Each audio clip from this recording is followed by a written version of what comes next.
मुझे और मेरी सेना को भोजन कराने का वचन तो दिया इस दरिद्र ऋषि ने, परंतु इसके लिए पर्याप्त व्यवस्था कैसे करेंगे?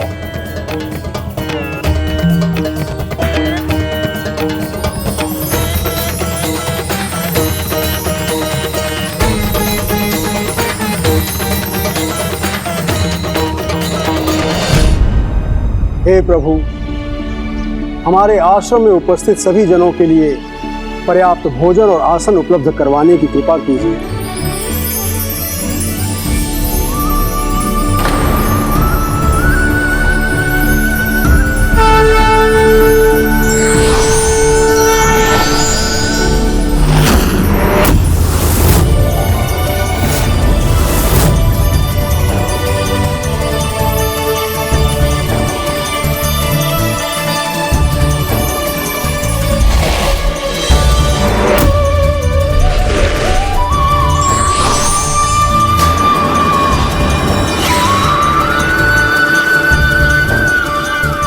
राजन, आप सब भोजन ग्रहण कीजिए।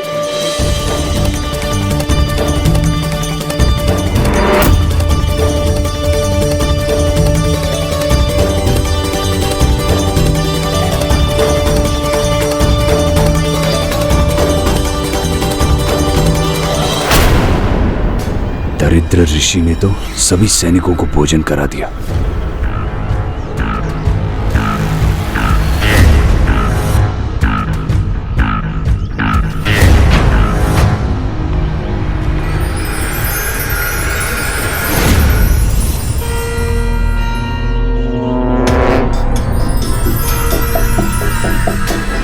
इनके हाथों में जो चमक उभरी थी उसके बारे में मुझे पूछना चाहिए।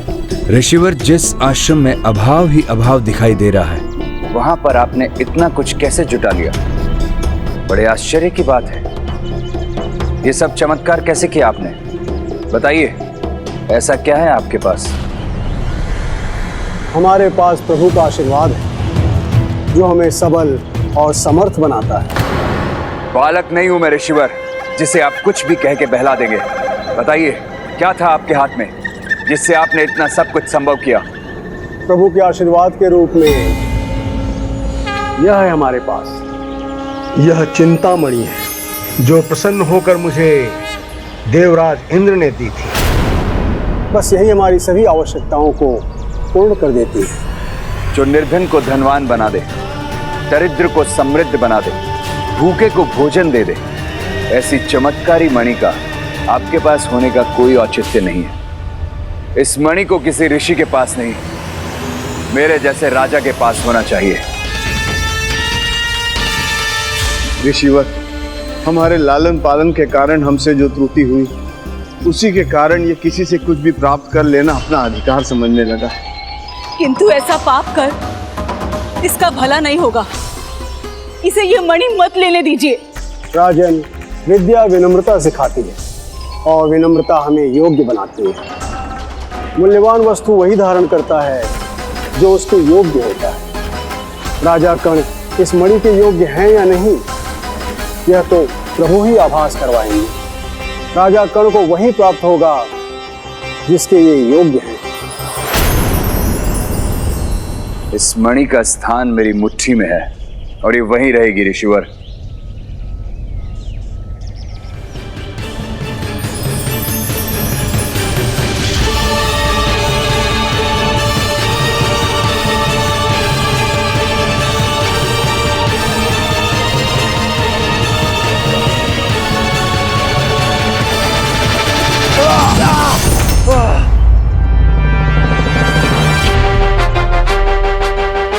जो दूसरे का हो उसे अपना मानना ये उचित नहीं है पुत्र। ये हमने तुम्हें पहले नहीं समझाया। ये हमारी गलती थी, पर तुम इस गलती को सुधार लो। अपने दोषपूर्ण व्यवहार को त्याग दो पुत्र। नहीं माँ, कर्ण जो चाहता है उसे पाता है। ऐसा करने से मुझे कोई नहीं रोक सकता।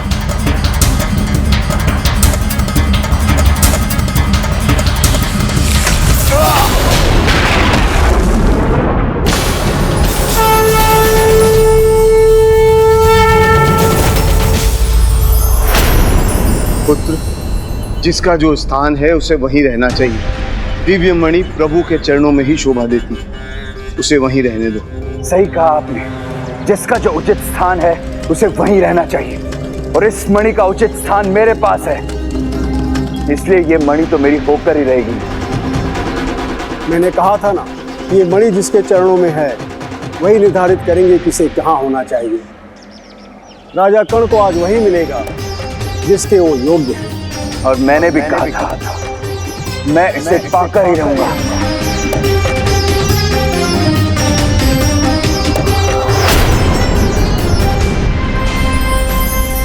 तो ये देखिए सभी, ये देखिए, ये देखिए, ये मणि मेरे हाथों में है और मैं इसे लेकर जा रहा हूं।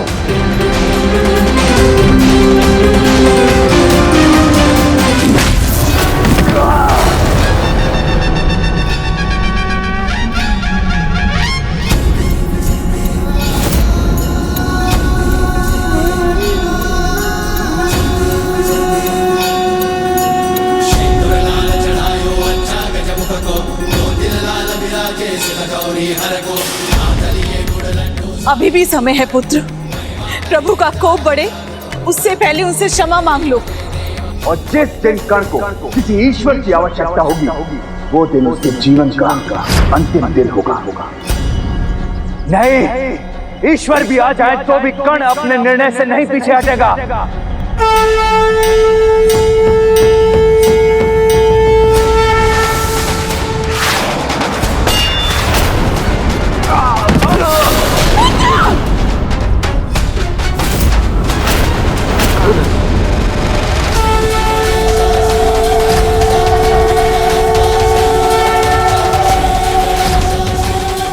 दया कीजिए प्रभु, मुझ पर दया कीजिए।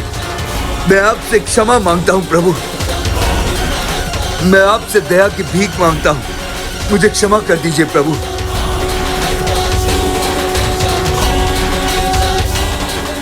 ये क्या, मैंने ईश्वर से कुछ मांग लिया, उनकी कृपा की आवश्यकता पड़ी मुझे, तो अब ये मेरा अंतिम दिन ही है।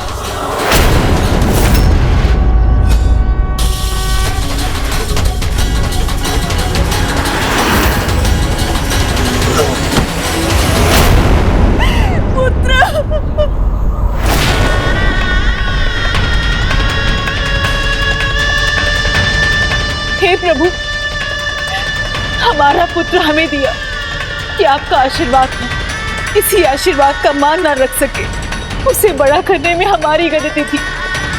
उसका चरित्र, उसका व्यवहार हमारा दोष था। इसका दंड हमें दीजिए, किंतु आपका दिया हुआ आशीर्वाद हमसे वापस मत लीजिए।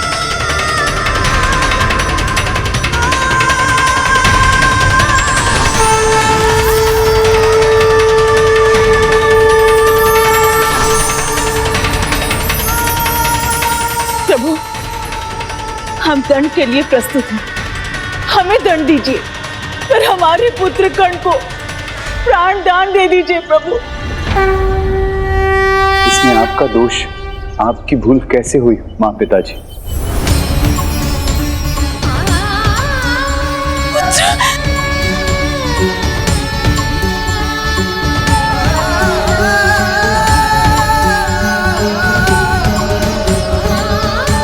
सारा दोष मेरा है, एक नहीं अनेकों भूल हुई है मुझसे। माता पिता के आदर का और प्यार का अनुचित लाभ उठाया, जिन्होंने मुझे बोलना सिखाया, उनसे ही ऊंचे स्वर में बात की, जिन्होंने मुझे चलना सिखाया, उन्हें राजभवन से बाहर आश्रम का रास्ता दिखाया। इतना ही नहीं, अपने गुरु का अनादर किया, अपने ही राज्य की प्रजा पर अत्याचार किया, और फिर भी आप दोनों मेरे लिए क्षमा मांग रहे थे।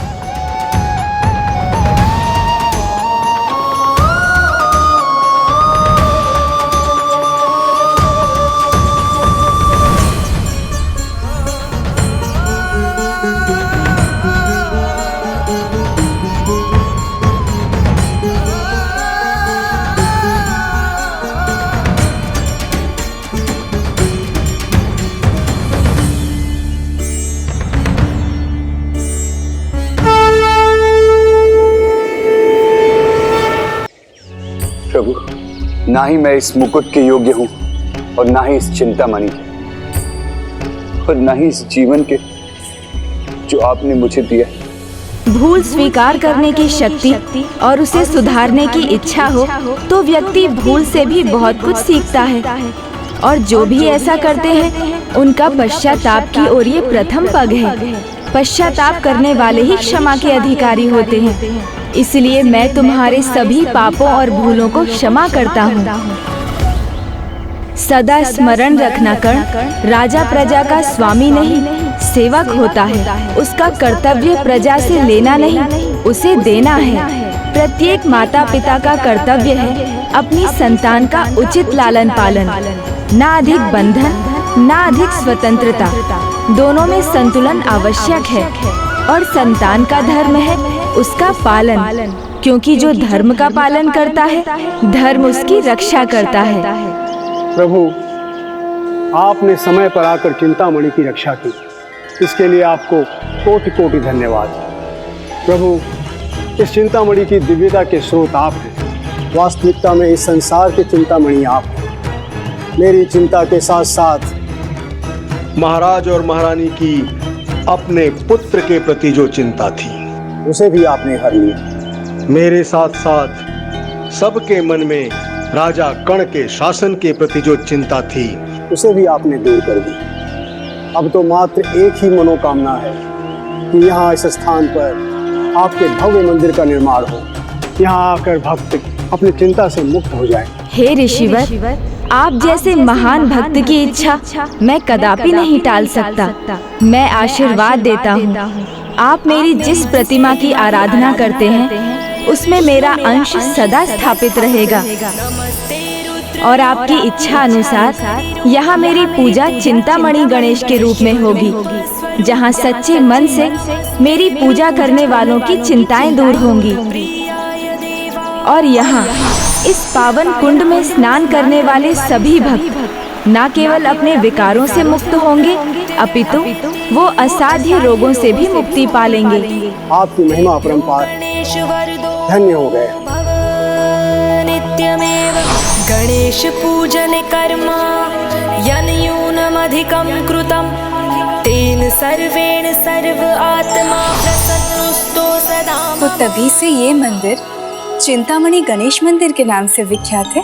हाँ प्रिय, चिंतामणि मंदिर की गणना प्रभु गणेश के सर्वाधिक प्रिय सभी अष्ट विनायकों में तब हुई जब उनका एक और भक्त यहाँ आया, और वो थे भक्त रुक्मान। ओम गण गणपते नमः। ओम गण गणपते नमः। गणपते त्वमेव प्रत्यक्षं तत्त्वमसि, त्वमेव केवलं कर्तासि, त्वमेव सर्वं खल्विन्दं ब्रह्मासि। रुक्मान के माता पिता ने अपना कर्तव्य भली भांति निभाया था। उन्होंने कभी रुक्मान को बंधन में नहीं बांधा, किंतु उन्हें उचित संस्कार दिए, जिससे रुक्मान ने कभी अपनी मर्यादा को नहीं लांघा। और हाँ, उनके पिता ने उन्हें एक शिक्षा मूल मंत्र के समान दी थी। कौन सी शिक्षा स्वामी? वही जो प्रभु चिंतामणि गणेश ने राजकुमार कर्ण और उनके माता पिता को सिखाया था। जो धर्म का पालन करता है धर्म उसकी रक्षा करता है।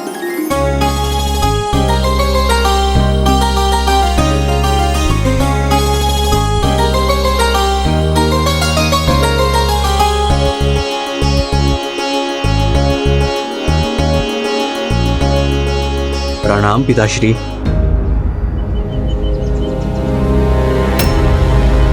क्या बात है पिताश्री, आप इतनी चिंता में क्यों हैं? मैंने बुरा स्वप्न देखा पुत्र। मेरे विचार से तुम्हें आखेट पर नहीं जाना चाहिए। आपका आदेश होगा तो मैं कदापि नहीं जाऊंगा पिताश्री। किंतु पिताश्री, ये आप ही ने सिखाया है। जो धर्म का पालन करते हैं धर्म उनकी रक्षा करता है। उन्हें किसी भी बात का भय करने की आवश्यकता नहीं होती। मेरे पुत्र, मुझे तुम पर गर्व है।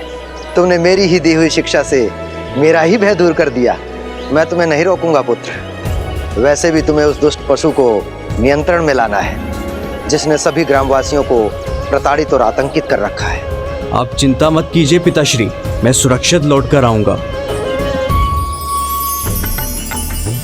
पिता की सीख और आशीर्वाद के बाद रुकमांद आखेट पर गए, किंतु पिता के मन की आशंका सही भी प्रमाणित हुई।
अब और आगे जाने की आवश्यकता नहीं है।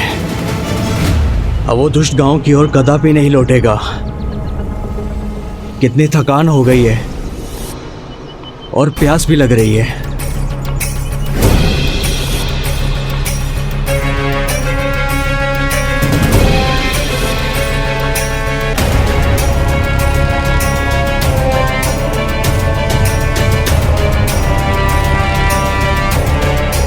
इस आश्रम में मुझे प्यास बुझाने के लिए जल तो मिल ही जाएगा।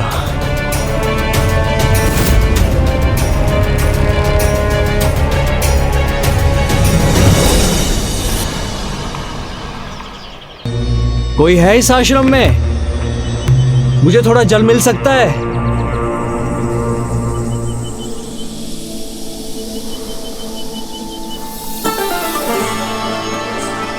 क्या मुझे कोई थोड़ा जल दे सकता है?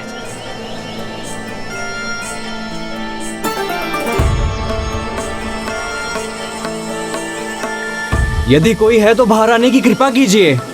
मुझे मेरी प्यास बुझाने के लिए थोड़ा जल देने की कृपा कीजिए।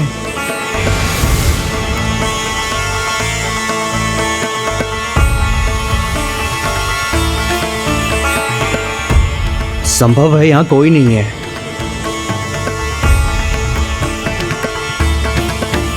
रुकिए, आपको जल चाहिए था ना?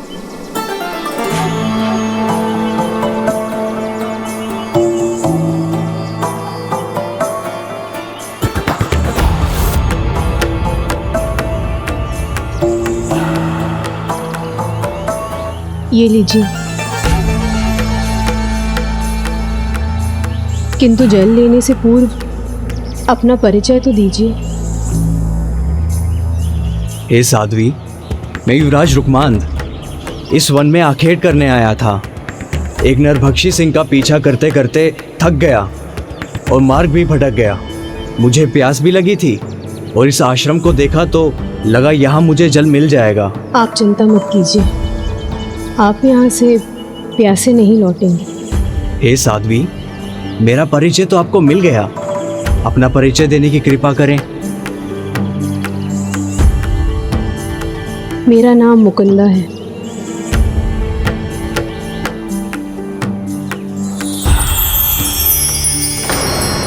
आप ऋषि वाचक नीति के आश्रम में हैं और मैं उनकी पत्नी हूँ। हे देवी, ऋषिवाचक नीति के दर्शन का सौभाग्य प्राप्त हो सकता है मुझे? कहाँ है वो? ऋषिवर तो यात्रा में गए हैं और उन्हें लौटने में कई माह भी लग सकते हैं, इसलिए उनसे भेंट करने की आपकी आस तो मैं पूर्ण नहीं कर सकती। किंतु जो आस लेकर आप यहाँ आए थे वो मैं अवश्य पूर्ण कर सकती हूँ।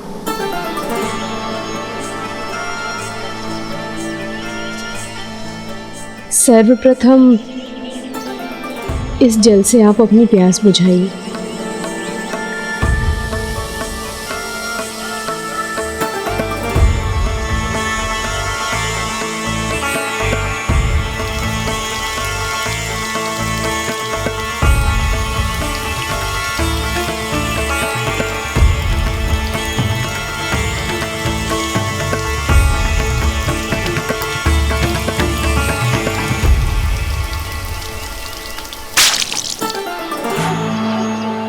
आपको जल मिला, आपकी इच्छा तृप्त हुई, किंतु इच्छाओं के जाल में तो मैं भी घिरी हुई हूँ। पता नहीं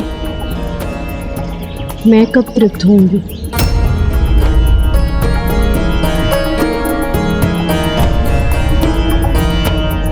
देवी, मैं तो बस जल पाने आया था, वो मुझे मिल गया। उसके लिए आपका बहुत बहुत धन्यवाद। आप मुझे अनुमति दीजिए। मैंने आपकी सहायता की, तो क्या आप मेरी सहायता नहीं करेंगे? मुझे ऐसे छोड़कर चले जाएंगे?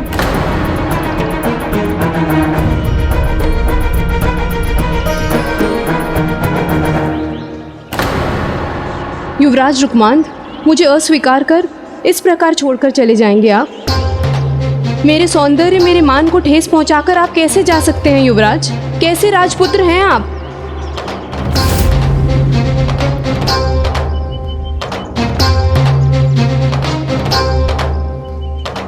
ऐसा राजपुत्र जिसे धर्म का पालन करना भली भांति आता है। मेरा चरित्र, मेरे विचार चंद्रमा के धवल प्रकाश के समान स्वच्छ है, कलंकहीन है।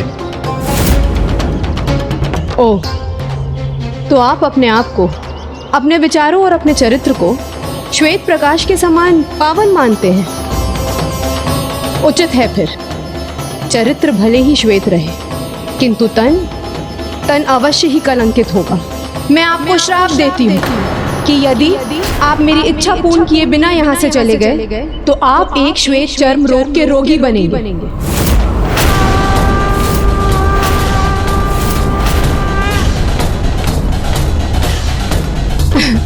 बस रुक गए? चूर हो गया आपका साहस? मेरे श्राप से भयभीत हो गए ना? नहीं देवी, मुझे लेश मात्र भी भय नहीं, क्योंकि बचपन से ही पिताश्री ने मुझे एक बात सिखाई है, जो धर्म का पालन करते हैं धर्म उनकी रक्षा करता है।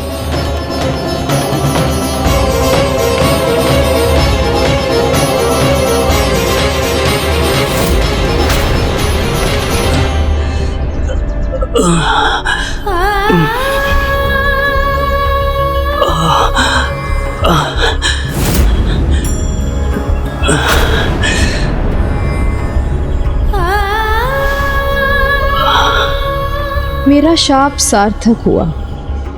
मुझे जो हो रहा है इसके साक्षी ईश्वर भी है।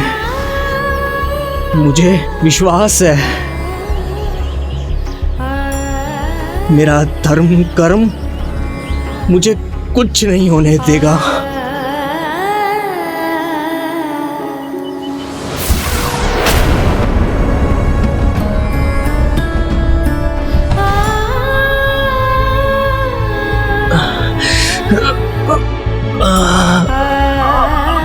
स्वामी, ये तो अन्याय हुआ रुकमांद के साथ। दंड उन्हें नहीं, देवी मुकुंदा को मिलना चाहिए था। ईश्वर जब भक्त को कठिनाई में डालते हैं तब उनकी परीक्षा होती है प्रिय, और रुकमान तो अपनी परीक्षा में खरे प्रमाणित हुए थे गणेश जी की कृपा से, जिसका सुफल अब उन्हें मिलने वाला था। और रही बात देवी मुकुंदा की, तो उन्हें उनका दंड मिलने जा रहा था।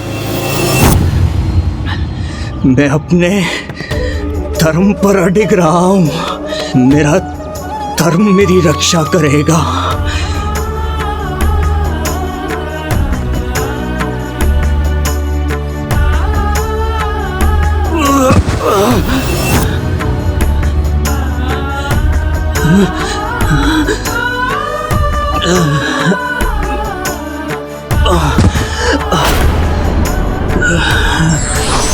नारायण नारायण। इतने कष्ट भोगने के पश्चात भी आपको आपके धर्म पे विश्वास है?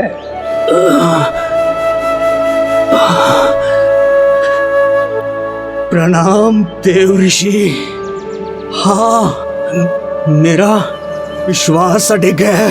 तब भी जब किसी अन्य के अपराध का दंड आपको मिल रहा है। साक्षात देव ऋषि आए मेरा मार्गदर्शन करने। ये मेरे विश्वास का ही तो फल है। नारायण नारायण। सत्य तो यह है कि प्रभु श्री गणेश की कृपा है आप पर, और इसी कारण मैं आपको आपके कष्टों से मुक्त कराने आया हूं। आपके निकट ही चिंतामणि मंदिर है, जाइए उसके कुंड में जाके स्नान कीजिए। धन्यवाद देवर्षि, धन्यवाद। नारायण नारायण।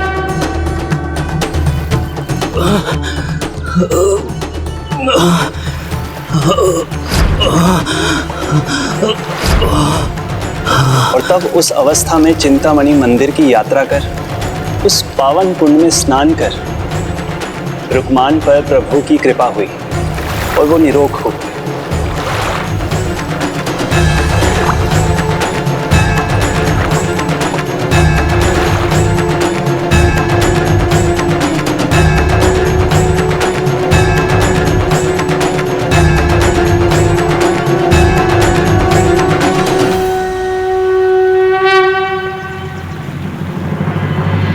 आपका कोटि कोटि धन्यवाद प्रभु।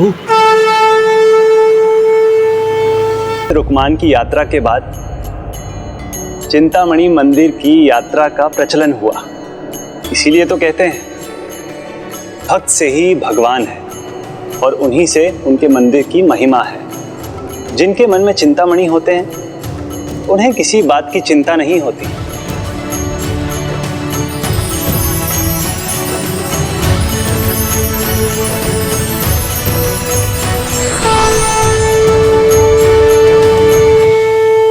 आपने भी अर्ध यात्रा संपन्न कर ली है, इसलिए शीघ्र आपकी चिंता भी दूर होगी। हाँ प्रभु, हम भी शीघ्र आपके अष्टविनायक धामों की यात्रा पूर्ण करेंगे। आपकी यात्रा का अगला पड़ाव है वरद विनायक धाम।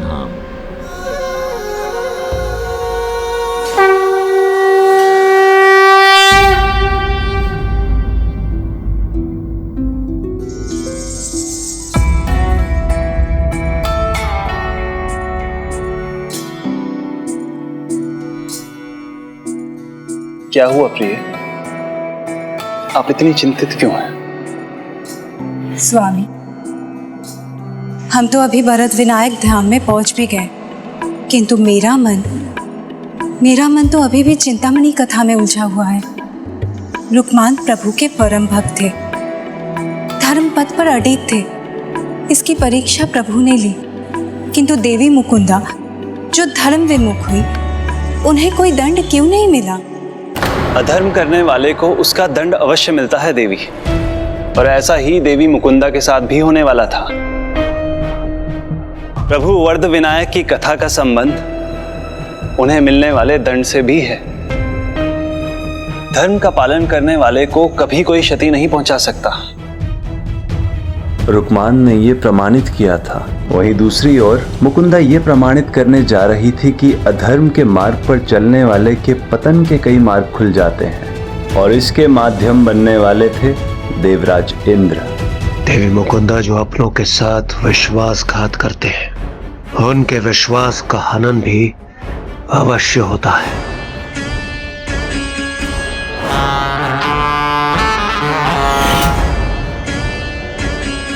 मेरे मान को आहत कर आपने उचित नहीं किया युवराज रुक्मान।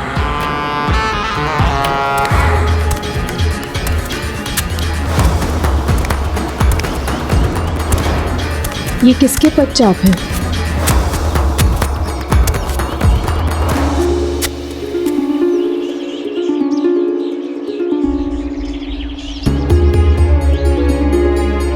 युवराज रुक्मान, मुझे ज्ञात था कि आप लौटने के लिए अवश्य विवश हो जाएंगे। मेरे सौंदर्य को ठुकराकर कोई नहीं जा सकता। उचित कहा आपने देवी, और सौंदर्य की अवहेलना कोई नहीं कर सकता।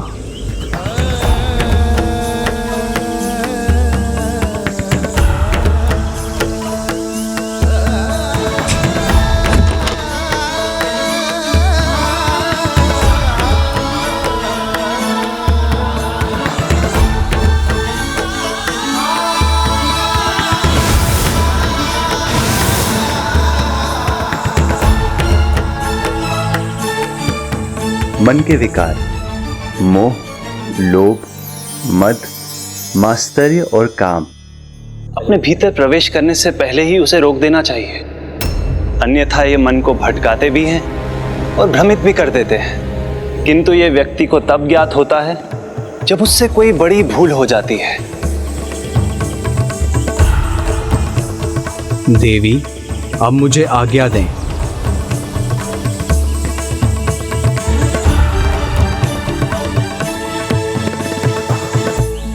मैं आपको श्राप देती हूँ कि यदि आप मेरी इच्छा पूर्ण किए बिना यहाँ से चले गए तो आप एक श्वेत चर्म रोग के रोगी बनेंगे। ये राजपुत्र नहीं, क्योंकि इनके तन पर तो चर्म रोग का लेश मात्र भी कोई चिन्ह नहीं। रुको! कौन हो तुम? अपना परिचय दो। यदि तुम राजपुत्र रुकमांद हो तो मेरे श्राप से सुरक्षित कैसे हुए? सत्य तो ये है देवी कि मैं रुकमांद नहीं।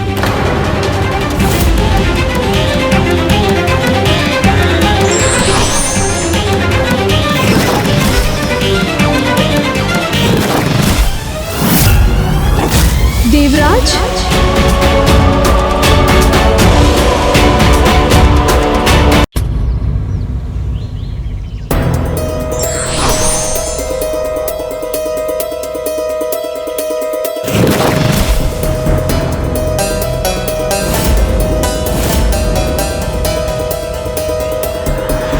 देवराज,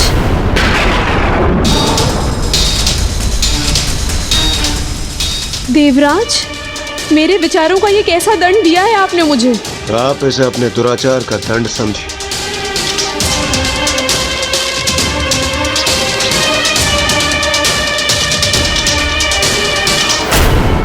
जो भूल मुकंदा से हुई थी उसका पश्चाताप करने से पहले ही उन्हें यह ज्ञात हुआ कि वो माता बनने वाली है। इतना सुखद आभास, एक नए जीवन का आगमन, किंतु उसके जन्म का आधार एक दोष था, अविश्वास था, अपने पति के प्रति विश्वासघात था। और अब ऋषि वाचक नीति के यात्रा से लौटने का समय भी अब निकट आ रहा था। देवी मुकुंदा, मैं आ गया हूं। मेरी यात्रा संपन्न हुई। मैं आपके लिए क्या क्या भेंट लाया हूं। देवी, मुझे ज्ञात है मैं लंबी यात्रा पे गया, इसलिए आप अवश्य मुझसे क्रोधित हैं, किंतु अब मैं आ गया हूं। मुझे दंडित मत कीजिए। सामने आइए देवी। देवी,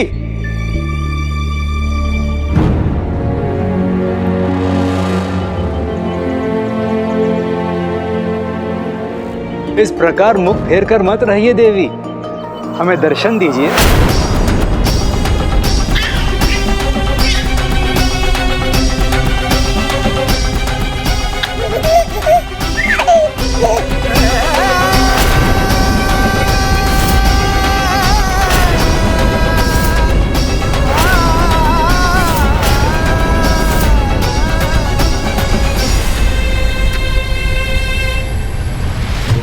ये शिशु, आप इसकी माता हैं?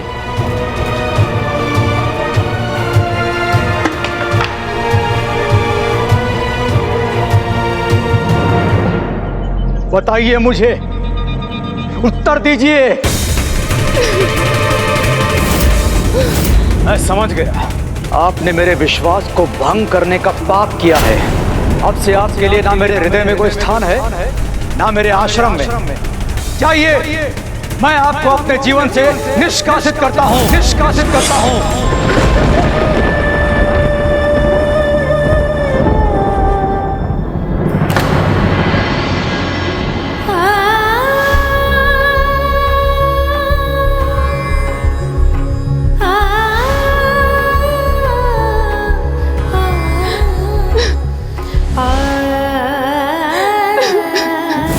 विश्वासी मन के विश्वास को खंडित करना, इससे बड़ा पाप क्या हो सकता है भला? और ऐसा पाप करने वाला कभी शांति से कहां सो पाता है? देवी मुकुंदा इसी कष्ट, इसी पीड़ा में अपना समय व्यतीत कर रही थी। पुत्र रूप में संतान पाने के बाद भी उसका मन दुखी था। और एक दिन ऋषि वाचक नीति अपनी यात्रा से लौट आए।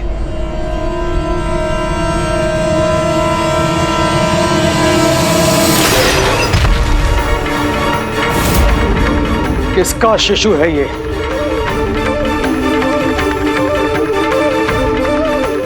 ये तो जैसे मेरा स्वप्न सत्य हो रहा है।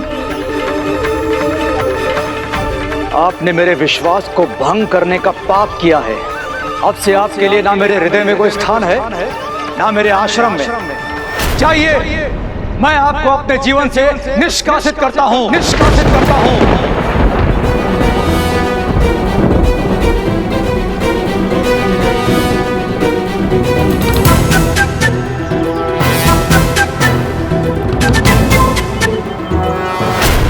रुकिए, शिशु किसी का भी हो, किंतु इसमें इस शिशु का क्या दोष? एक अबोध शिशु को और उसकी माता को वन में भटकने के लिए छोड़ देना, ये महापाप होगा और मैं ये पाप नहीं कर सकता। इसलिए मैं आपको इस आश्रम में रहने की अनुमति देता हूं। किंतु स्मरण रहे, समय आने पर इसकी शिक्षा के अधिकार से मैं आपको वंचित करता हूं।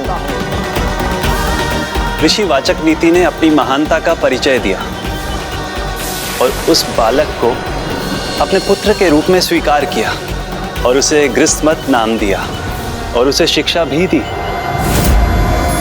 और उसका आरंभ गणपति पूजन से किया।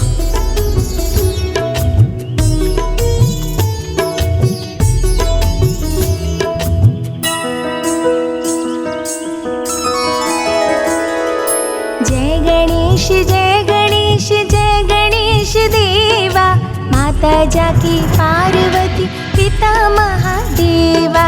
जय गणेश जय गणेश जय गणेश देवा, माता जाकी पार्वती पिता महादेवा।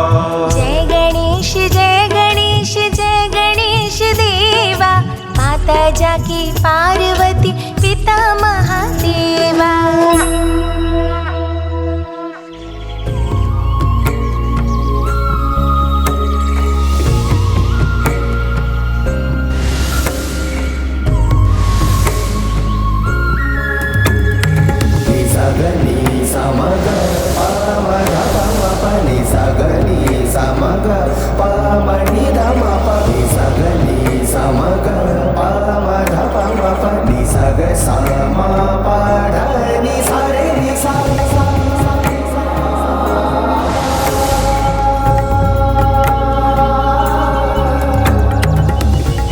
मुझे और ज्ञान देने की कृपा कीजिए गुरुवर।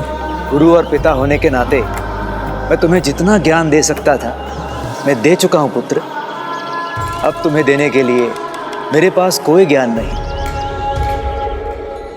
प्रभु गणेश जी की कृपा से अब तो तुम स्वयं परम ज्ञानी ऋषि बन चुके हो। फिर मेरे भीतर और अधिक सीखने की इच्छा क्यों है? ऐसा क्यों लगता है कि अभी बहुत कुछ सीखना शेष है? पुत्र, हो सकता है भविष्य में तुम्हें कठिन परिस्थितियों का सामना करना पड़े। यदि कोई ऐसा प्रश्न तुम्हारे समक्ष आए जिसका उत्तर तुम्हें कहीं नहीं मिले, तो स्मरण रखना पुत्र कि जब किसी प्रश्न का उत्तर कहीं नहीं मिलता तो उसका उत्तर ईश्वर के पास अवश्य होता है। प्रभु गणपति की कृपा से और गुरु के मार्गदर्शन से गृहस्मत स्वयं एक महान ऋषि बन गए, जिनके ज्ञान की ख्याति सभी दिशाओं में फैल गई। किंतु व्यक्ति का भूत उसके भविष्य पर भी ग्रहण लगा देता है, जिसका परिचय ऋषि गृहस्मत को भी होने वाला था। मगध नरेश अपने पिता के श्राद्ध पर सभी ऋषियों को दान दे रहे थे। तभी जब वहां ऋषि गृहस्मत भी पहुंच गए।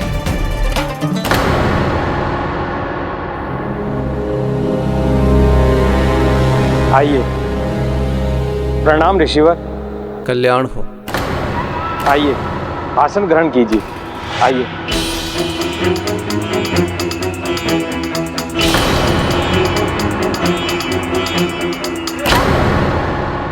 ये कैसा अनर्थ है राजन?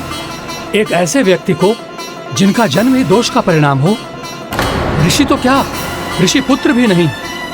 उन्हें हमारे समान स्थान देकर कहीं हमारा अपमान तो नहीं कर रहे आप? ये बात अनुचित है, ये आपको शोभा नहीं देती। शोभा तो आपको भी नहीं देता इस प्रकार हमारे साथ बैठना और हमारे साथ आसन ग्रहण करना।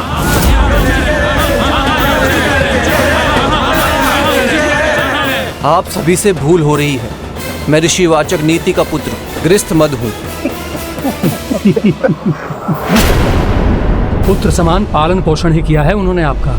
अब जाइए, हमसे प्रश्न करने के स्थान पर अपनी माता से प्रश्न कीजिए। जो सत्य है हम वही कह रहे हैं, असत्य बोलना हमें आता नहीं है, और पूर्ण सत्य तो आपको अपनी माता से ही ज्ञात होगा।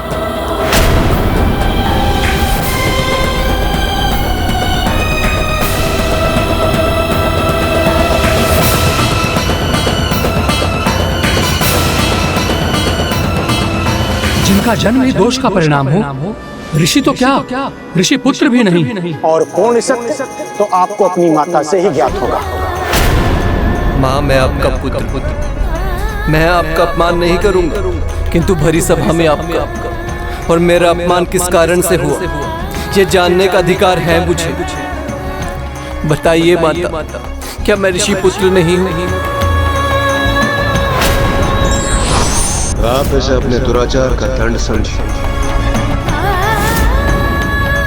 तो मुझे बताइए माता, सत्य क्या है? क्या हुआ था ऐसा? पुत्र, तुम देवराज इंद्र के पुत्र हो। देवराज इंद्र के पुत्र।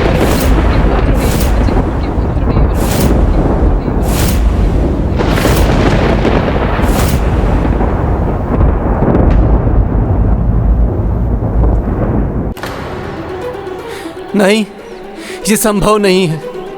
यही सत्य है पुत्र।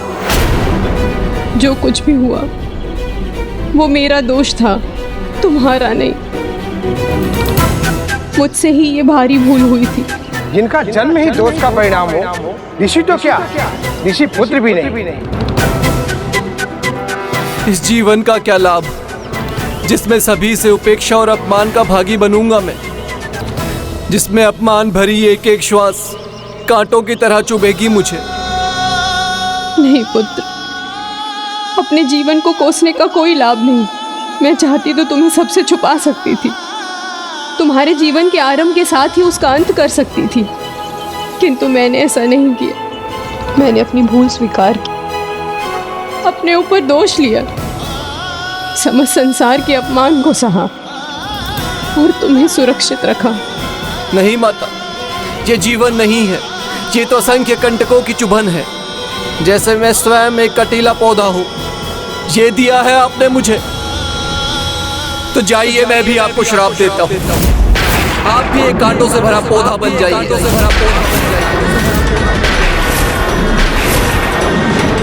मेरी ममता, मेरे प्रेम का तुम्हें स्मरण नहीं रहा? क्रोध में आकर तुमने ये क्या कर दिया पुत्र?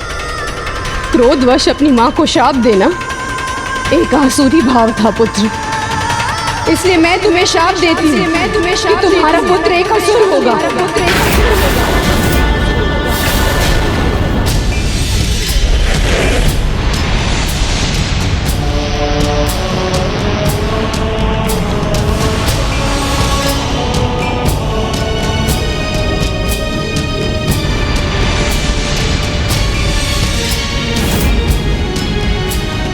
क्यों हुआ ये मेरे साथ? क्या दोष था मेरा? कोई तो इन प्रश्नों का उत्तर दो। जब किसी प्रश्न का उत्तर और कहीं नहीं मिलता तो उसका उत्तर ईश्वर के पास अवश्य होता है।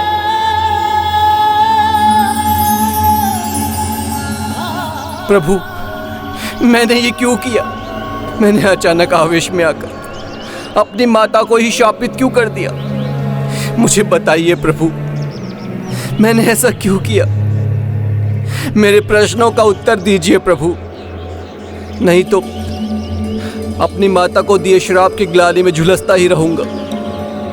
जब तक आप इन प्रश्नों का उत्तर नहीं देंगे, मैं यहीं बैठकर आपकी तपस्या करूंगा प्रभु। ओम गं गणपते नमः। ओम गं गणपते नमः। ओम गं गणपते नमः। ओम गं गणपते नमः। ओम गं गणपते नमः। ओम गं गणपते नमः। ओम गं गणपते। इसी प्रकार समय बीतता गया। वर्षों तक संसार से पूर्ण रूप से विलग होकर वृत्समत गणेश की भक्ति में पूर्ण रूप से डूबे रहे। तभी मेरे एक परम भक्त वहां पहुंचे, जिनका नाम था विश्वदेव। गणपते नमः। ओम गणपते नारायण हरे हरे। श्रीमन नारायण नारायण हरे हरे। श्रीमन नारायण नारायण हरे हरे। विश्वदेव के अनुसार मेरे सिवाय और कोई ईश्वर नहीं थे, किंतु उन्हें भी एक बहुत बड़ी सीख मिलने का समय आ गया था। ओम गणपते नमः। श्रीमन नारायण नारायण हरे हरे। श्रीमन नारायण नारायण हरे हरे। श्रीमन नारायण नारायण हरि हरि। श्रीमन नारायण नारायण हरि हरि। ऋषिवर, ये आप क्या कर रहे हैं? नाम ले रहे हैं मेरे प्रभु श्री हरि नारायण का और पूजा कर रहे हैं इनकी। ये उचित नहीं है। इसमें अनुचित क्या है? मैं भी तो ईश्वर की पूजा कर रहा हूँ। उन्हें किसी भी रूप में पूजूं, किसी भी रूप में सुनूं, भक्त की भक्ति तो भगवान तक पहुँची जाती। फिर चाहे श्री गणेश की पूजा करूं या आपके हरि नारायण। नहीं नहीं, ईश्वर तो एक ही है। मेरे प्रभु श्री हरि नारायण हमारे पालनहार। आपको भी सिर्फ उनकी ही पूजा करनी चाहिए, किसी और की नहीं। आपके मेरे नहीं, प्रभु तो हम सबके एक ही हैं। गणेश ही नारायण हैं और नारायण ही गणेश। हम ही उन्हें भिन्न नामों से पुकारते हैं। ये सत्य है, भगवान अलग अलग परिस्थितियों में अलग अलग रूप धारण करते हैं, पर तत्व एक ही है। जैसे स्वर्ण एक हार के रूप में हो, एक कंगन के रूप में या एक मुकुट के रूप में, लेकिन तत्व तो एक ही है। उसी प्रकार प्रभु श्री गणेश, प्रभु महादेव, श्री हरि नारायण, माता पार्वती, सभी के भीतर परम ब्रह्म का ही तत्व है। इनका कोई स्वरूप ही नहीं जो निराकार है और निर्गुण है। नहीं, मेरे प्रभु श्री हरि नारायण सर्वोच्च हैं, सर्वोपरि हैं, सर्वश्रेष्ठ हैं। मैं उन्हीं की पूजा करता आया हूं और उन्हीं की पूजा करूंगा।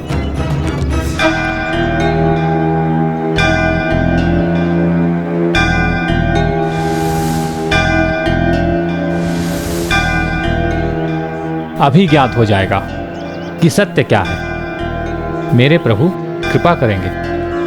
आपके साथ मैं भी प्रार्थना करूंगा कि प्रभु अपने दिव्य स्वरूप में दर्शन दें। ओम गं गणपते नमः। श्रीमन नारायण नारायण हरि हरि। श्रीमन नारायण नारायण गणपते नमः। ओम गं गणपते नमः। श्रीमन नारायण नारायण हरि हरि।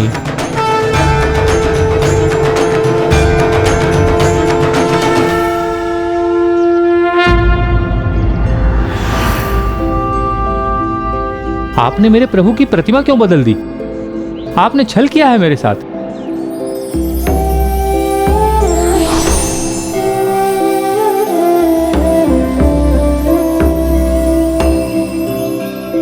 ये कैसे संभव है?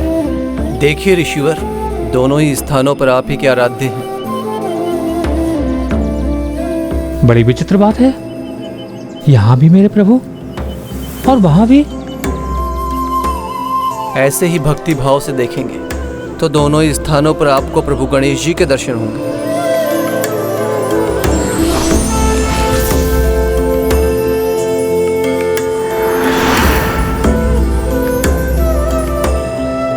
किसी भी धर्म और संप्रदाय से बढ़कर भक्ति है तो प्रभु के लिए भक्ति एक है, तो भगवान भिन्न कैसे हो सकते हैं? वो भी तो एक ही होंगे ना।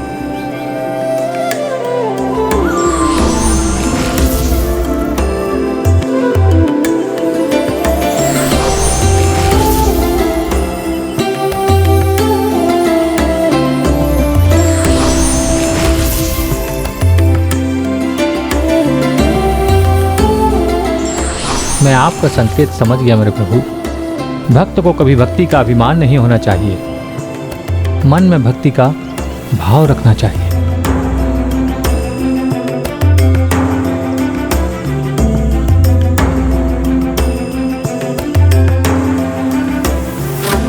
हे ऋषिवर, आज आपने मेरी आंखें खोल दी।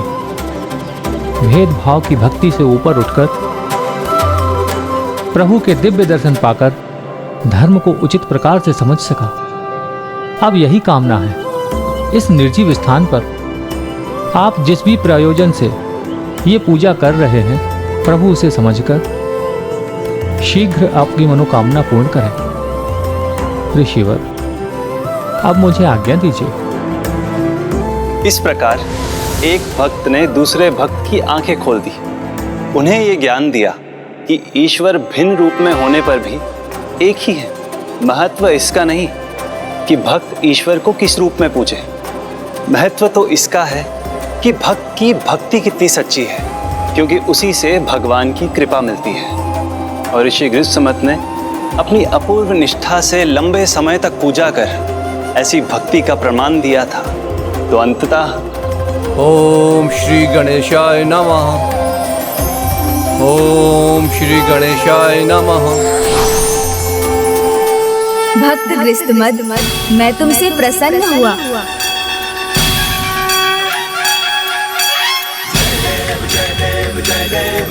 प्रणाम प्रभु। मैं धन्य हो गया प्रभु, मैं धन्य हो गया। कहो वत्स, क्या चाहते हो तुम?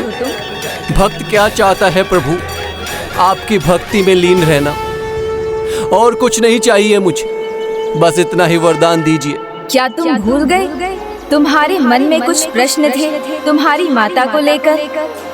क्यों हुआ, कैसे हुआ? आपके दर्शन हो गए, उन प्रश्नों का कोई अर्थ नहीं रहा प्रभु। अनंत काल तक आपका भक्त बना रहूं, इसी प्रकार आपके दर्शन का सुख पाता रहूं, और कुछ भी नहीं चाहिए प्रभु मुझे। भक्ति का सुख मांगकर तुमने सब कुछ पा लिया है गृहस्मत। भक्त भक्ति में लीन रहे तो उसका ध्यान रखना मेरा कर्तव्य है गृहस्मत। मुझे तुम्हारी सभी इच्छाएं ज्ञात हैं। मैं तुम्हें वरदान देता हूँ, अब ना तुम्हें कोई अपमान सहना होगा और ना ही तुम ग्लानि के भागी रहोगे। मैं तुम्हारी माता को भी तुम्हारे उस शाप से मुक्त करता हूँ।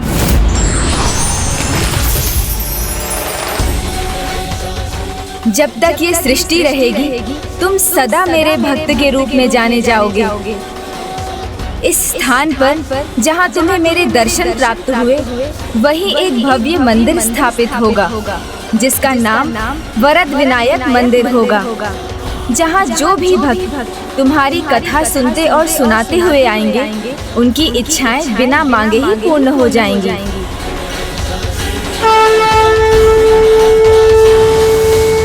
प्रभु तो अंतर्यामी है, भक्त के अंतर में क्या इच्छा है ये उन्हें ज्ञात है, और जो उनकी सच्ची भक्ति करते हैं, प्रभु उनकी मनोकामना अवश्य पूर्ण करते हैं। तब तो स्वामी, प्रभु वरद विनायक को ये भी ज्ञात होगा कि मेरी क्या इच्छा है।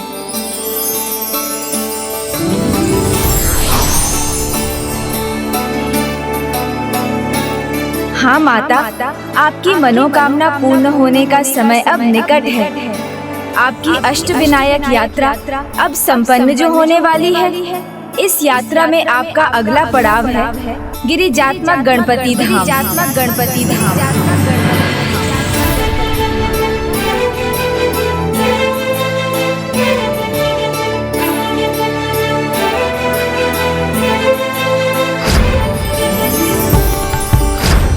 स्वामी, यहाँ देवी पार्वती के होने का आभास क्यों हो रहा है मुझे?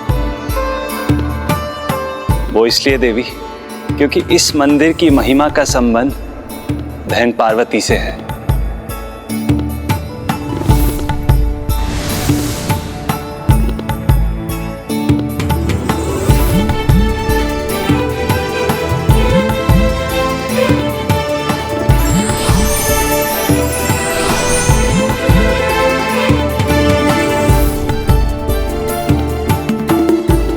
ये वही स्थान है जहां देवी पार्वती ने प्रभु गणाधिपति का ध्यान किया, जिससे वो उन्हें अपने पुत्र अर्थात प्रभु मयूरेश्वर के अवतार के रूप में पा सके। हे माता, ये स्थान जहाँ आपने मेरी पूजा और आराधना की है, यहाँ एक मंदिर स्थापित होगा जो मेरे नाम से नहीं अपितु आपके नाम से जाना जाएगा। उस मंदिर का नाम होगा गिरिजात्मक गणपति मंदिर। यहाँ सच्चे मन से जो भी संतान प्राप्ति की मनोकामना लेकर आएगा, उसकी इच्छा मैं अवश्य पूर्ण करूंगा। मुझे विश्वास है प्रभु मेरी प्रार्थना भी अवश्य सुनेंगे। उनकी माता होने पर भी देवी पार्वती ने प्रभु गणेश की प्रार्थना की और ये उदाहरण प्रस्तुत किया कि विघ्नहर्ता सभी भक्तों की सुनते हैं, सभी के विघ्न दूर करते हैं।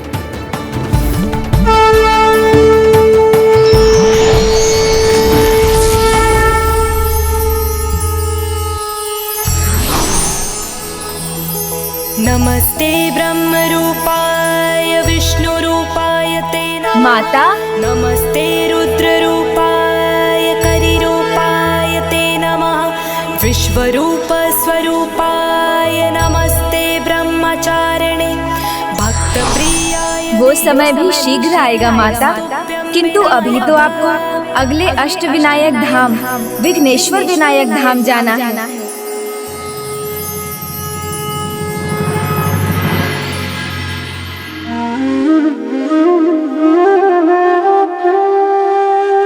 अवश्य गजानन द्वारा किसी बड़े विघ्न को हरने पर ही इस मंदिर का नाम पड़ा है विघ्नेश्वर विनायक। मेरी जिज्ञासा को शांत कीजिए ना स्वामी, बताइए ना उन्होंने यहाँ किसका विघ्न हरा था? विघ्न तो प्रभु हरते ही हैं, किंतु यहाँ एक विचित्र बात हुई थी। इस मंदिर का नाम विघ्न हरने के कारण नहीं, एक विघ्न रूपी असुर के कारण पड़ा था।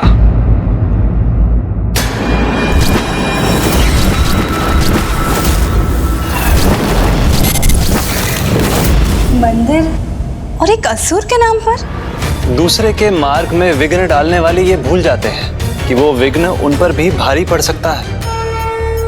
और ऐसा ही कुछ देवराज इंद्र के साथ होने वाला था।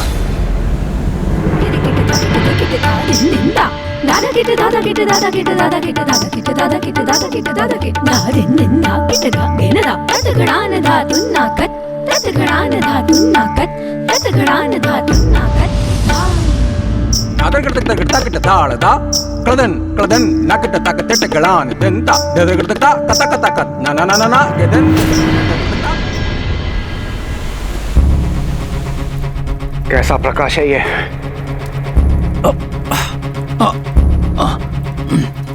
कौन है ये जिसका प्रकाश मेरी दृष्टि को बाधित कर रहा है?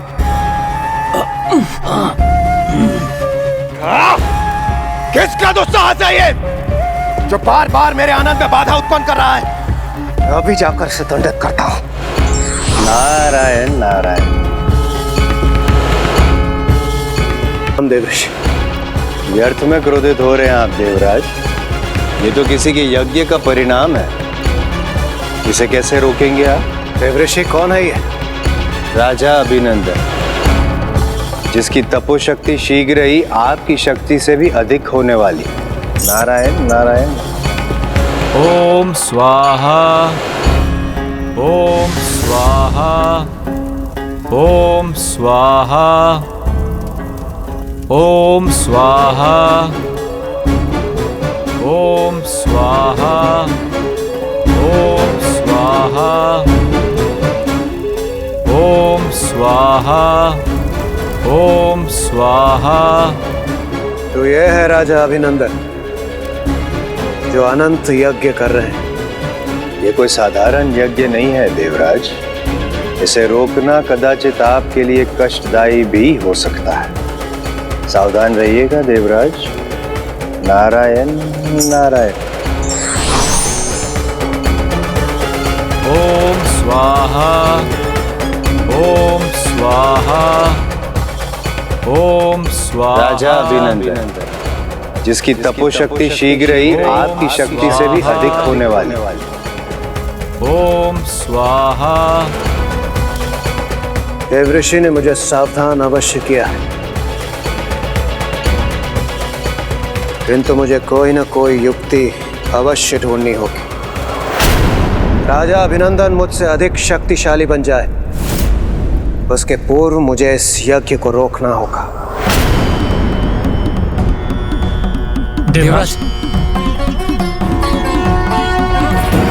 ओम स्वाहा, ओम स्वाहा, ओम स्वाहा। इस यज्ञ की ऊर्जा से मैं स्पष्ट रूप से देख नहीं पा रहा, क्या तो मुझे शीघ्र कुछ करना होगा। ओम इस यज्ञ स्थल पर पहुंचना ही होगा। ओम स्वाहा, ओम स्वाहा। राजन, प्रणाम देवराज। राजन, अपने यज्ञ को सफल समझिए, क्योंकि मैं देवराज इंद्र स्वयं यहाँ आया हूँ आपको आशीर्वाद देने के लिए। मैंने अपना यज्ञ किसी फल की अभिलाषा से नहीं किया है देवराज। जो फल मुझे प्राप्त हो रहा है वो स्वतः ही हो रहा है, और ऐसा ही आगे भी होगा। ये तो मेरे तप का ही फल है, जो आप स्वयं मुझे दर्शन देने प्रकट हो गए। किंतु राजन, किंतु अभी मुझे अन्य देवताओं और स्वयं त्रिदेवों के दर्शन भी प्राप्त होंगे। तब तक मैं अपना ये यज्ञ कदापि नहीं रोकूंगा। मुझे क्षमा कर दीजिए देवराज।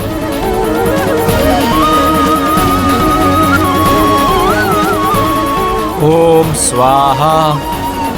ये युक्ति तो विफल हुई, मुझे कुछ और सोचना होगा। राजा अभिनंदन का यज्ञ सफल हो और यज्ञ की शक्ति का दुरुपयोग करें और स्वर्ग पर अपना आधिपत्य स्थापित करने का प्रयास करें। उसके पूर्व हमें राजा अभिनंदन को रोकना होगा। उचित कह रहे हैं देवराज, हमें कुछ तो करना ही होगा। राजा अभिनंदन मुझसे अधिक शक्तिशाली हो जाए, कदाचित मेरा सम्मान कोई नहीं करेगा, और इस सम्मान को बनाए रखने के लिए इस यज्ञ को नष्ट करना ही होगा। देवराज, हम देवता हैं, असुर नहीं। यज्ञ में बाधा डालना नहीं, उसकी सहायता करना, उसकी रक्षा करना ही हमारा कर्तव्य है। आप उचित कह रहे हैं वायुदेव, ये एक असुरी कार्य है। असुरी तो क्यों ना हम एक असुर ही उत्पन्न करें।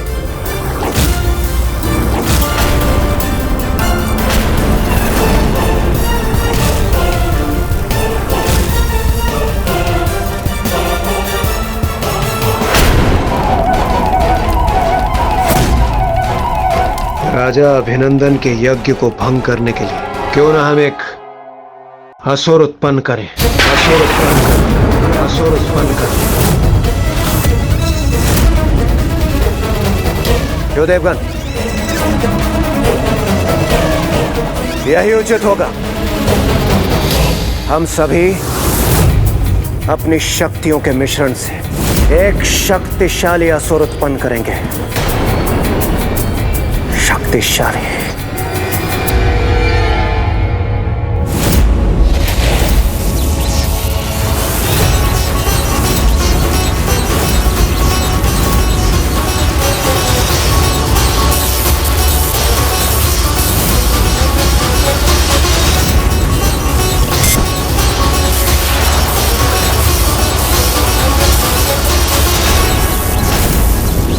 ओम स्वाहा, ओम स्वाहा।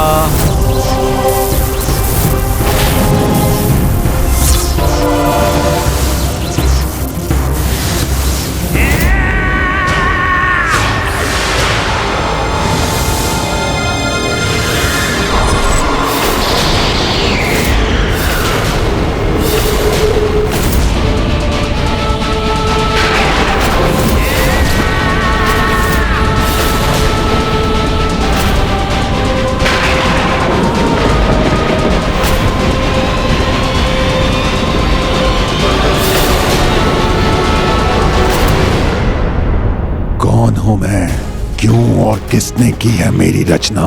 तुम एक असुर हो। यज्ञ में विघ्न उत्पन्न करने के लिए तुम्हारी रचना हुई, इसलिए आज से तुम्हारा नाम विघ्नासुर होगा। विघ्नासुर होगा। विघ्नासुर होगा। इसलिए जाओ, जाकर राजा अभिनंदन के यज्ञ को भंग करो। असुर होकर देवताओं का आदेश मानूं? हम तुम्हारे जन्मदाता हैं और अपने जन्मदाता से ऐसा प्रश्न अनुचित है। तुम हमारे प्रत्येक आदेश का पालन करोगे। और यदि तुम जीवित रहना चाहते हो तो तुम्हें अभिनंदन का यज्ञ भंग करना ही होगा, क्योंकि यज्ञ की भंग सामग्री ही तुम्हारा आहार है। इसलिए अविलंब जाओ और हमारे आदेशों का पालन करो। उचित।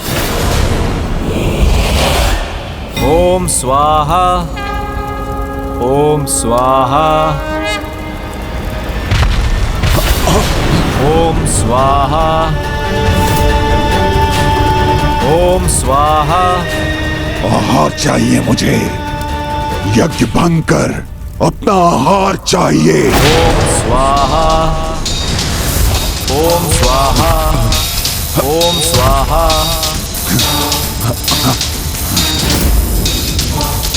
ओम स्वाहा।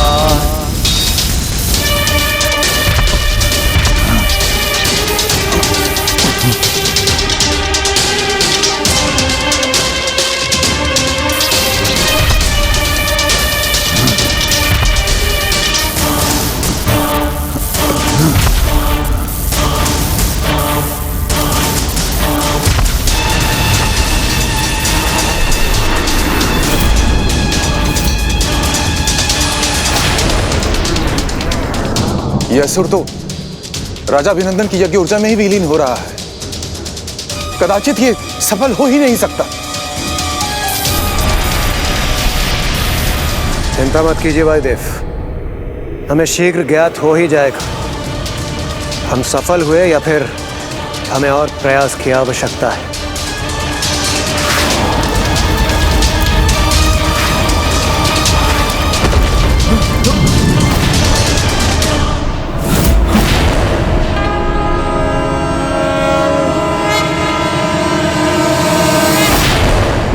वाह, अद्भुत। ये तो एक पंथ और दो कार्य हुए। राजा अभिनंदन का यज्ञ भी भंग हो गया और इस असुर का अंत भी। आइए देवगण, हम अपनी सफलता का आनंद उठाते हैं। आइए।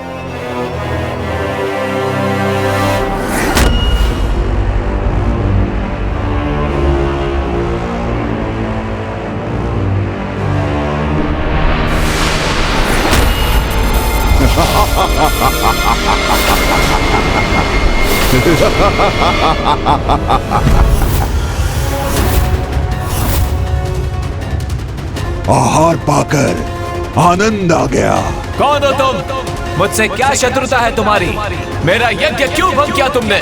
इसका उत्तर तो आपको देव राजेंद्र और अन्य देवता ही दे सकते हैं राजन, क्योंकि मेरा कार्य ही है यज्ञ को भंग करना। देवताओं को इस भूल का परिणाम भुगतना ही होगा। परिणाम तो भुगता, किंतु मात्र देवताओं ने ही नहीं, समस्त सृष्टि ने। एक असुर अपनी आसुरी प्रवृत्ति कैसे त्याग सकता था?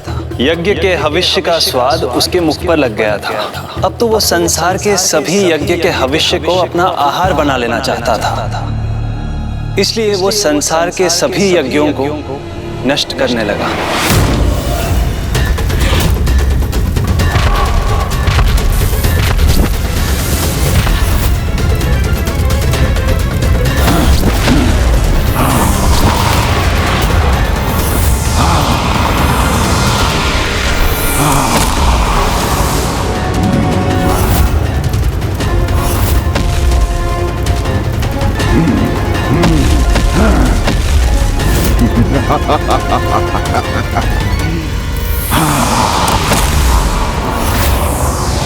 और ये तो सर्वज्ञात है, देवताओं की पुष्टि तो यज्ञ के हविष्य से ही है। तो जब यज्ञ ही संपन्न नहीं हो रहे थे तो देवता शक्तिहीन होने लगे थे।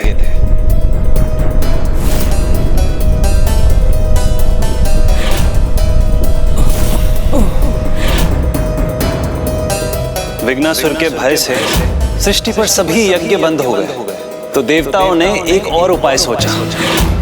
कि वो स्वयं ही यज्ञ कर लें, किंतु उसमें आने वाली बाधा का उन्हें आभास नहीं था।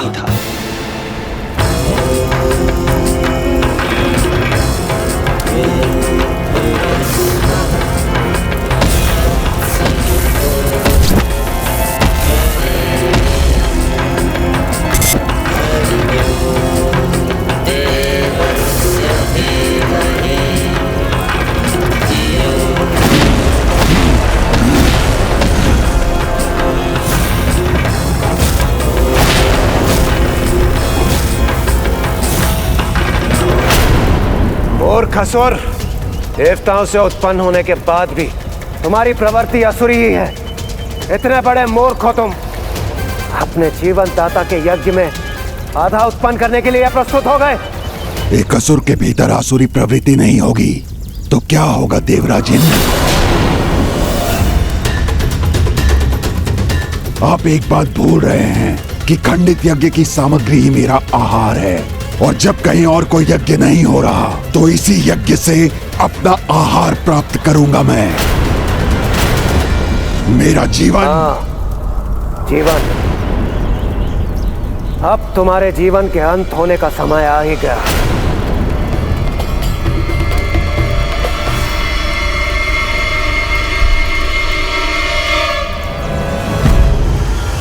देवगण,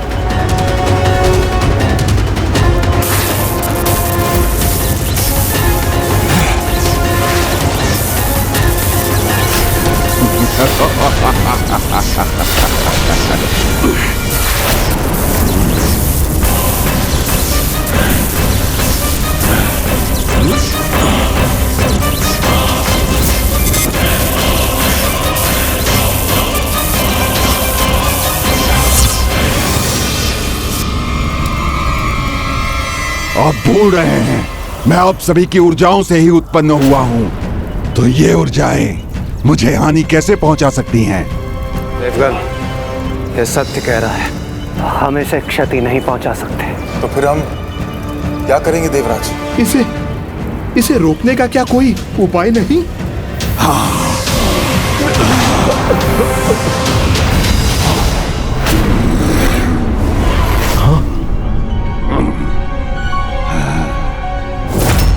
नहीं देवगण, आप सब मुझे नहीं रोक सकते।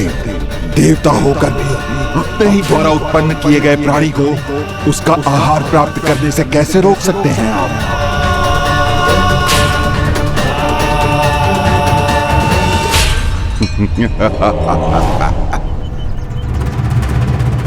एक समस्या से छुटकारा पाने के लिए हमने उससे भी बड़ी समस्या उत्पन्न कर दी। सब देवताओं को आभास हुआ जो गड्ढा उन्होंने राजा अभिनंदन के लिए खोदा था वो अब उनकी ही खाई बन चुका था, और अब वो उससे बचने का उपाय सोचने लगे। अब तो हमारे समक्ष केवल एक ही उपाय, इस विघ्नासुर नामक विघ्न से केवल विघ्नहर्ता महागणाधिपति जी ही हमारी रक्षा कर सकते हैं। नमस्ते ब्रह्म रूपाय विष्णु रूपाय ते नमः। नमस्ते रुद्र रूपाय करिरूपाय ते नमः। विश्वरूप स्वरूपाय नमस्ते ब्रह्मचारिणे। भक्तप्रियाय देवाय नमस्तुभ्यं विनायक। ओम सिद्धिबुद्धि सहिताय महागणपतये नमः।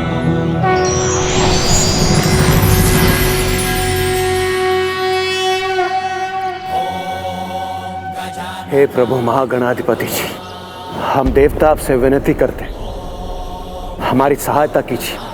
यज्ञ से पुष्टि प्राप्त न होने के कारण हम दुर्बल हो गए, हम में कोई शक्ति शेष नहीं रही प्रभु, इसलिए इस सृष्टि के प्रति अपने कार्यों को पूर्ण करने में अक्षम है। प्रभु, अब आप ही उस विघ्नासुर का अंत कर हमें उसके आतंक से छुटकारा दिला सकते हैं।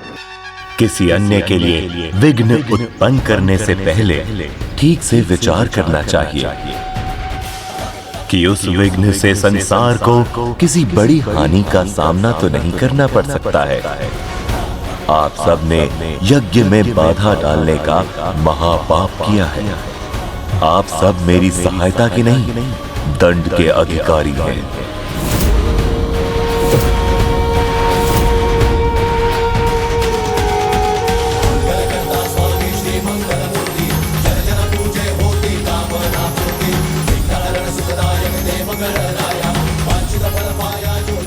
प्रभु, भूल मुझसे ही हुई। मुझे लगा कि राजा अभिनंदन की दृष्टि मेरे सिंहासन पर, इसलिए मुझसे दोषपूर्ण आचरण हो गया प्रभु, और मैं समझ ही नहीं पाया कि मैं क्या कर रहा हूँ। हम प्रायश्चित करने को प्रस्तुत हैं प्रभु। हाँ प्रभु, क्षमा प्रभु, क्षमा प्रभु, हमारी रक्षा कीजिए प्रभु, रक्षा कीजिए प्रभु, प्रभु हमारी रक्षा कीजिए प्रभु, रक्षा कीजिए प्रभु।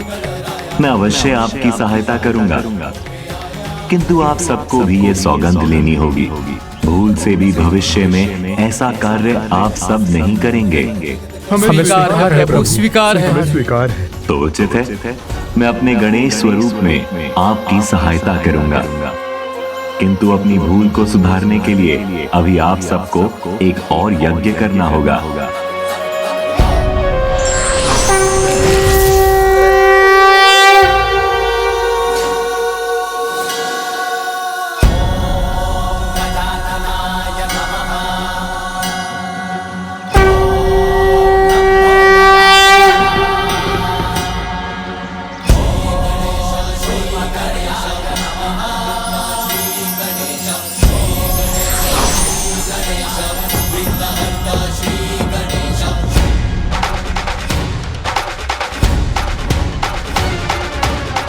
आप यज्ञ शुरू कीजिए।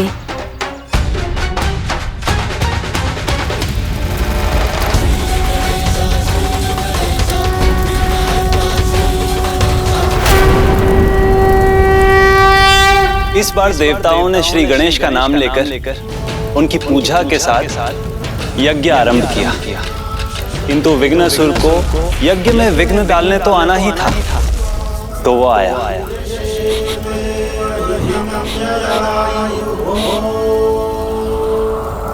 यज्ञ की अग्नि अर्थात मेरा आहार मेरा स्वागत कर रहा है।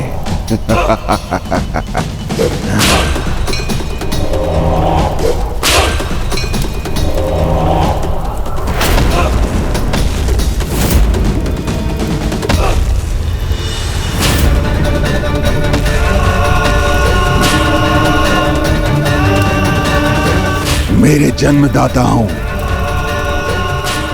मुझे पुनः आहार उपलब्ध कराने के लिए आपको कोटि कोटि धन्यवाद। विघ्नासुर, तुम ये यज्ञ भंग नहीं कर सकोगे। आप भी मुझे नहीं रोक सकते।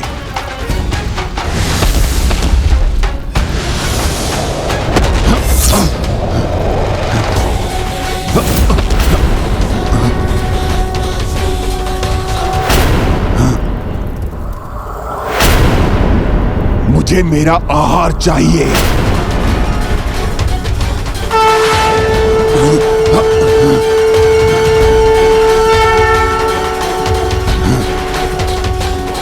मेरा आहार मैं प्राप्त करके ही रहूंगा।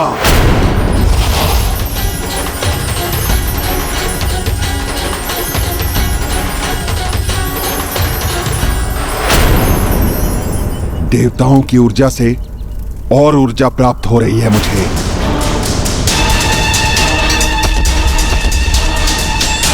रुको विघ्नासुर, तुम आगे नहीं बढ़ सकते।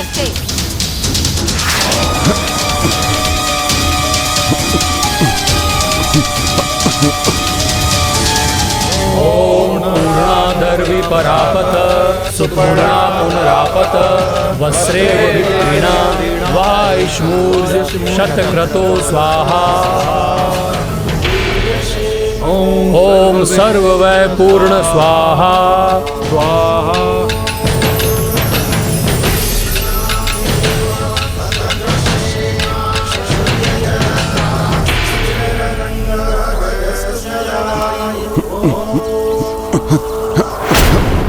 कौन है आप जो मुझसे इन देवताओं की रक्षा कर रहे हैं?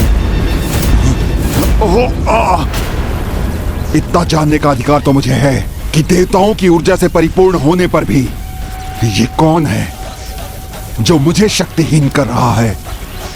आप अवश्य कोई दिव्य शक्ति हैं। मुझे अपना परिचय देने की कृपा करें।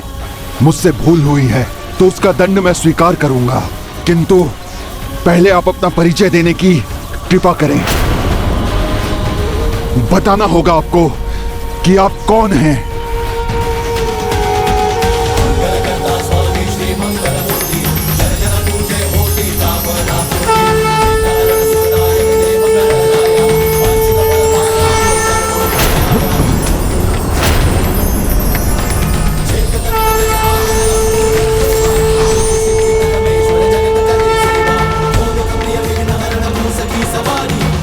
प्रणाम प्रभु, आपने मेरी विनती सुन मुझे मुक्त किया और अपने दिव्य दर्शन देने की कृपा की। धन्यवाद प्रभु। ओम नमस्ते गणपतये त्वमेव प्रत्यक्षं तत्त्वमसि त्वमेव केवलं कर्तासि त्वमेव केवलं धर्तासि त्वमेव केवलं हर्तासि त्वमेव सर्वं खल्विदं ब्रह्मासि त्वं साक्षादत्मासि नित्यं ऋतं वच्मि सत्यं वच्मि एवं ध्यायति यो नित्यं स योगी योगिनां वरः। ॐ गं गणपतये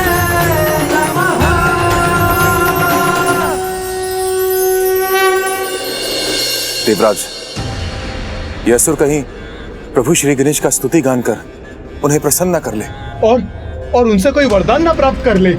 यदि ऐसा हुआ तो हमारा संकट टलने के स्थान पर पुनः उठ खड़ा होगा। परम ब्रह्म हैं आप प्रभु, तो आप बिना दोष के मुझे दंड कैसे दे सकते हैं? मेरा तो जन्म ही यज्ञ को खंडित करने के लिए हुआ है। खंडित यज्ञ की सामग्री ही मेरा आहार है। आहार बिना जीवन नहीं प्रभु।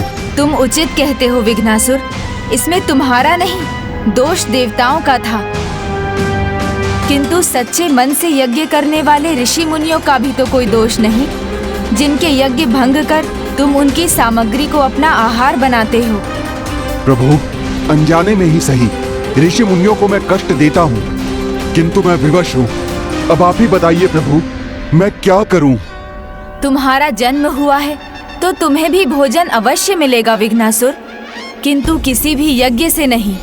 यदि भंग यज्ञ की सामग्री ही तुम्हारा आहार है तो तुम उसी यज्ञ को भंग कर सकोगे जो मेरा स्मरण किए बिना आरंभ होगा या अशुद्ध मन से किया गया अवैदिक यज्ञ होगा। मैं वचन देता हूँ प्रभु, मैं आपके आदेश का पालन करूंगा।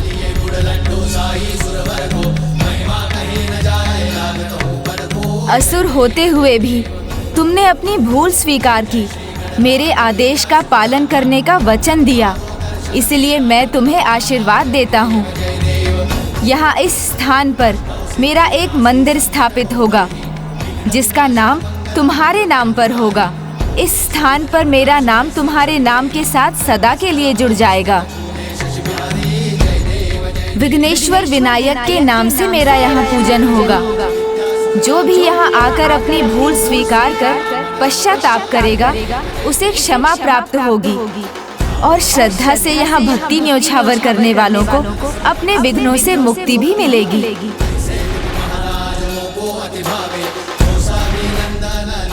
प्रभु विघ्नेश्वर विनायक की जय। विघ्नेश्वर विनायक की जय। विघ्नेश्वर विनायक की जय। और इस प्रकार पूर्ण होती है विघ्नेश्वर की कथा।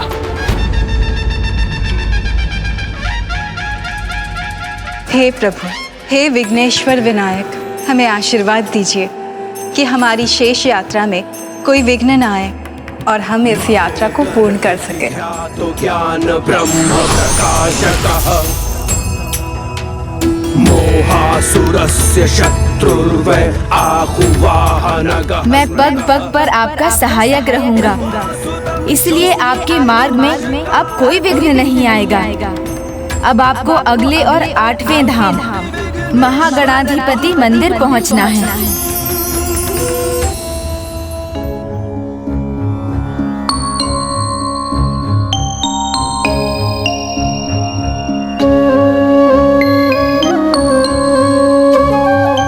प्रभु महागणाधिपति की कथा से तो आप परिचित ही हैं प्रिय।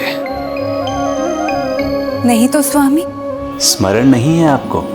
एक समय ऐसा था जब तीनों लोकों पर असुर नायक त्रिपुरासुर अर्थात 3 असुर भाई कमलाक्ष, ताराक्ष और विरुमाली का नियंत्रण था। इनकी शक्ति का कारण था घोर तप से मिला इन्हें वरदान। इन तीनों भाइयों ने चालाकी से ऐसा वरदान पा लिया था कि उनका वध कर पाना असंभव था। कि संसार के देवता स्वयं महादेव ही इस त्रिपुर को नष्ट कर सकते हैं और हमारा वध उन्हीं के हाथों, उनके अतिरिक्त किसी और के हाथों नहीं।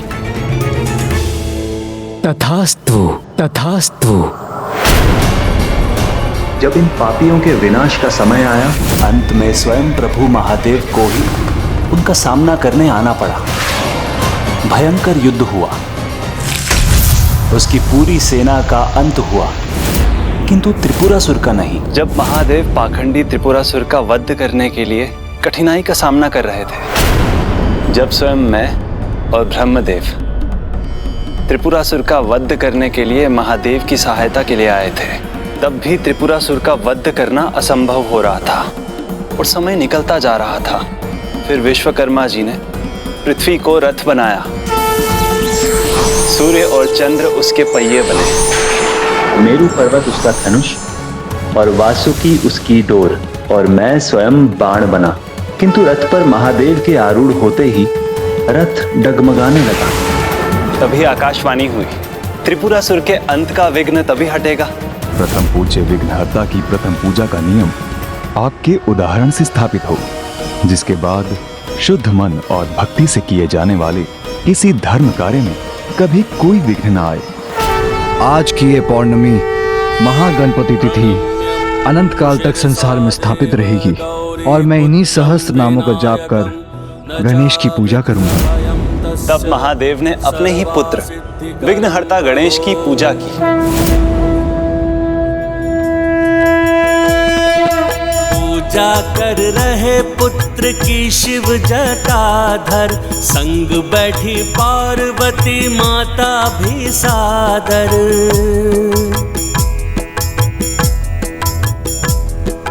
गढ़ रही है हल्दी से माता गजानन, निर्मित कर शिव भी हल्दी गौरी पावन। पुष्प जनेऊ जल व पंचामृत चढ़ाए, मूर्ति को चढ़े मंगल मूर्ति को पाए। अंततः पूजा जब पूर्णता को पाए, सहस्त्र नाम पाठ भोलेनाथ सुनाए। जय गणेश जय गणेश जय गणेश देवा, माता जाकी पार्वती पिता महादेवा। त्रिपुर को भस्म कर त्रिपुरासुर का अंत भी किया।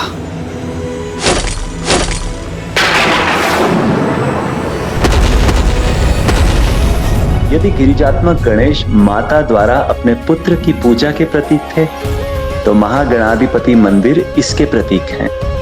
इसलिए किसी भी कार्य में सफलता पाने के लिए उसका आरंभ गणेश पूजन से किया जाता है।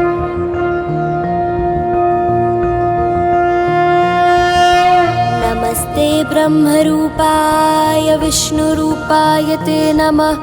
नमस्ते रुद्ररूपाय करिरूपाय ते नमः। विश्वरूप स्वरूपाय नमस्ते ब्रह्म। आप दोनों ने सभी अष्टविनायक धामों की यात्रा संपन्न की, किंतु आपकी यात्रा वहीं पूर्ण होगी जहां से उसका आरंभ हुआ था। सहिताय महागणपतये नमः।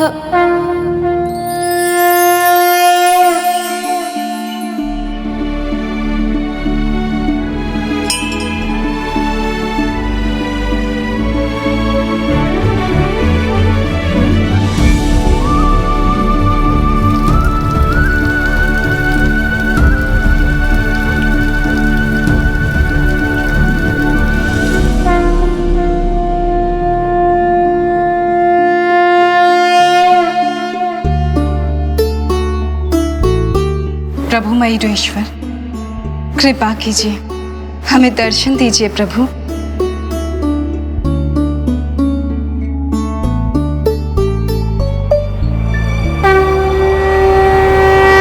आइए, हम प्रभु का स्तुति गान कर इन्हें प्रसन्न करें।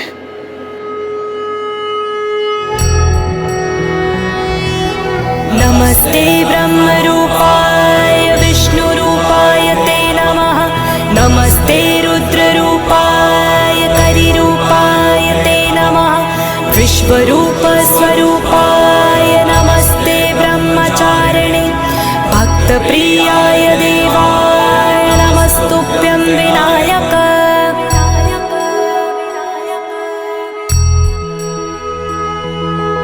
लंबोदर नमस्तुभ्यं सततं मोदक प्रिय। निर्विघ्नं कुरु मे देव सर्वकार्येषु सर्वदा।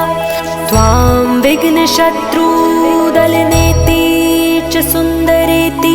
भक्तप्रियेति सुखदेति फलप्रदेति।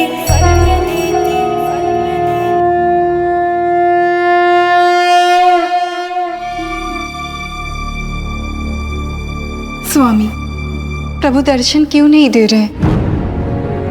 अष्टविनायक की हमारी यात्रा पूर्ण कर हम उनके दर्शन के लिए यहाँ लौट के आए हैं। मेरा हृदय आपके दर्शन के लिए व्याकुल हो रहा है प्रभु। व्याकुल तो मेरा भी हृदय हो रहा है देवी। धैर्य रखिए, प्रभु मयूरेश्वर हमें दर्शन ही नहीं, हमारी सभी मनोकामनाएं पूर्ण भी करेंगे।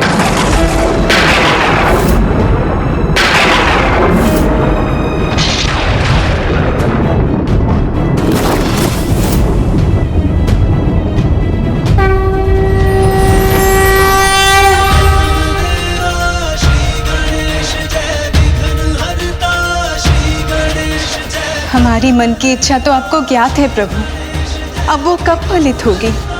मुझे संतान रत्न की प्राप्ति कब होगी? इस माता की ममता को कब तृप्ति मिलेगी प्रभु? माता, आपकी प्रतीक्षा शीघ्र पूर्ण होगी। और इतना ही नहीं, समस्त संसार आपके पुत्र के साथ आपकी पूजा करेगा। जय गणेश जय गणेश देव।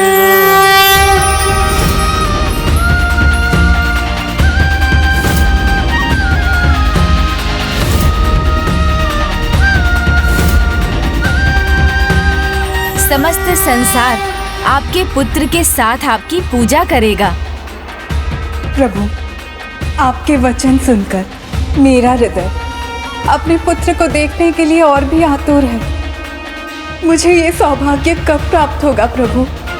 माता, भक्त की भक्ति और माँ की ममता जब दोनों का संगम हो तो परिणाम सुंदर ही होगा।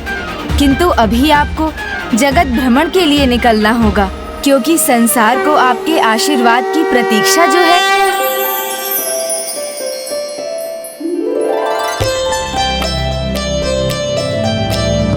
सुनत वंदित सुंदरी माधवी चंद्र सहोदरी है ममाए।